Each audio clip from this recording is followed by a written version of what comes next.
Hello everybody, it's Neko here, and in today's video I'm going to be doing a part 2 to my chibi hair tutorial. In this video I'll be going over any of my new techniques to sketching out my chibis, and if you'd like to see a part 3 where I do lining and such, then please give this video a thumbs up and I'll see what I can do. In any case, here I am just sketching out a rough body shape before moving on to the head, where I'll be concentrating on for this video. Initially it was going to be a full body chibi tutorial, but then I thought I'd better test the waters first and see how well this video did before I kind of continued any kind of series.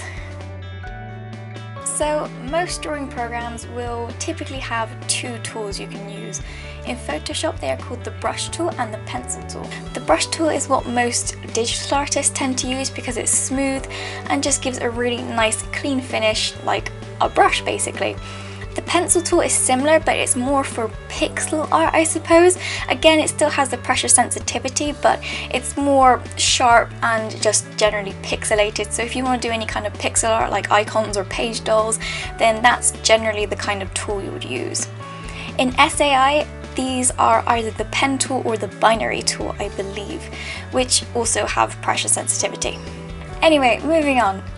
Today I will be drawing Coco and Bunny, then briefly talking about colouring, shading and just generally how to space and draw hair, which again I'll go into more detail in later videos if you guys wish. So beginning with Coco, whenever I draw a character with a side fringe or a swept fringe, I like to draw the path first before actually drawing the hair, because you know, you don't really want the hair covering up the eyes as much, so if I get a general rough sense of where the hair is going to go, I can then create a new layer and just draw the hair.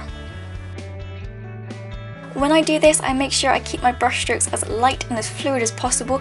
You want the hair to kind of flow, so adding different lengths and different thicknesses of the hair strands as well will make it look like it flows easier rather than being one whole rigid mesh of just hair that you've stuck onto the front of your chibi.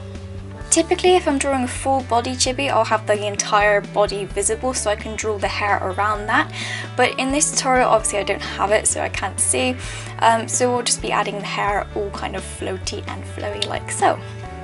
And you'll also see as well, I'm adding some extra strands within the hair, so it's not just one massive block, it sort of breaks it up a little bit as well. And here's just a little bonus where you can see me drawing her little bow and accessories.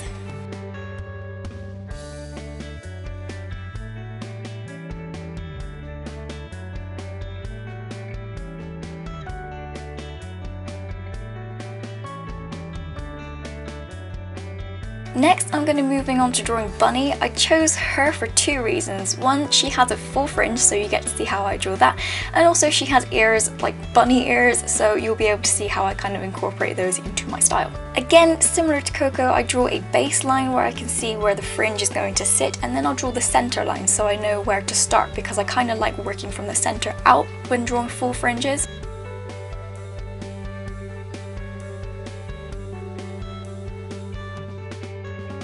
Moving on to her ears, I start near where the area of the ears would typically be. I sketch out a little joiner, which is this little fluffy ball you can see here. It's kind of to give the impression that it's not regular hair, it's kind of shorter and fluffier, before I just begin sketching out the rest of the ear. And once I finish that, I duplicate the layer and then just flip it to make the sketching process a lot easier and faster for the sake of this tutorial.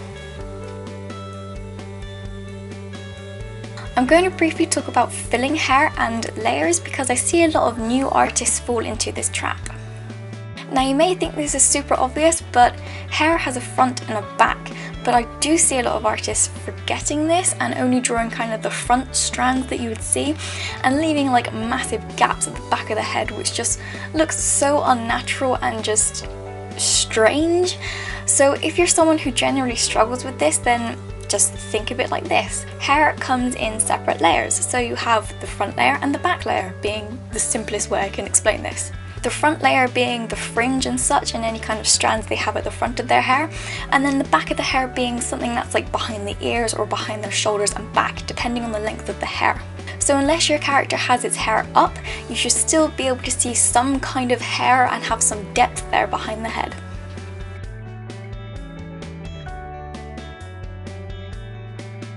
Finally, in this tutorial, I'm going to be talking about colouring and shading, and I'm actually going to be showing you a really simple and easy cheat way to shade.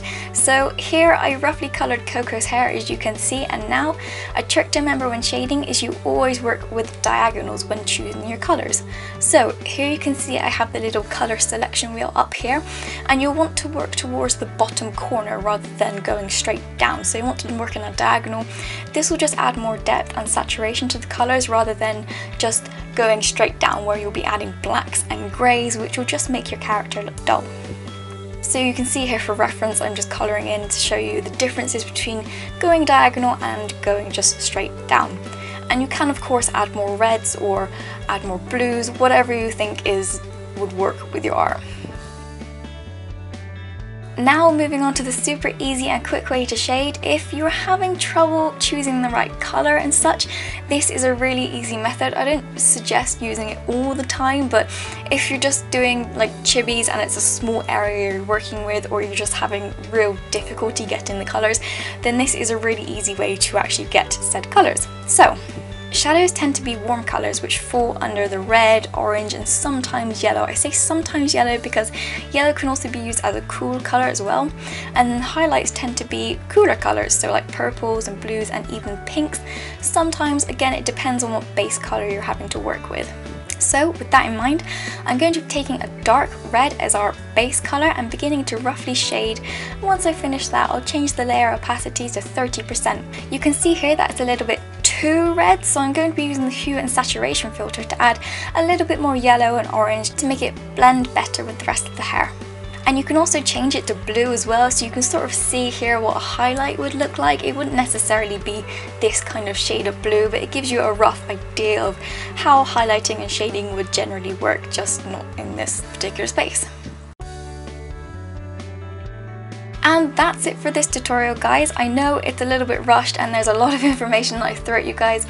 If there's something you want me to go into more detail about, like maybe lining, because I know I didn't talk about that or do that in this tutorial, or just generally anything else, then please comment below. Give this video a thumbs up if you want to see more from this kind of series. And yeah, until next time guys, take care. Bye!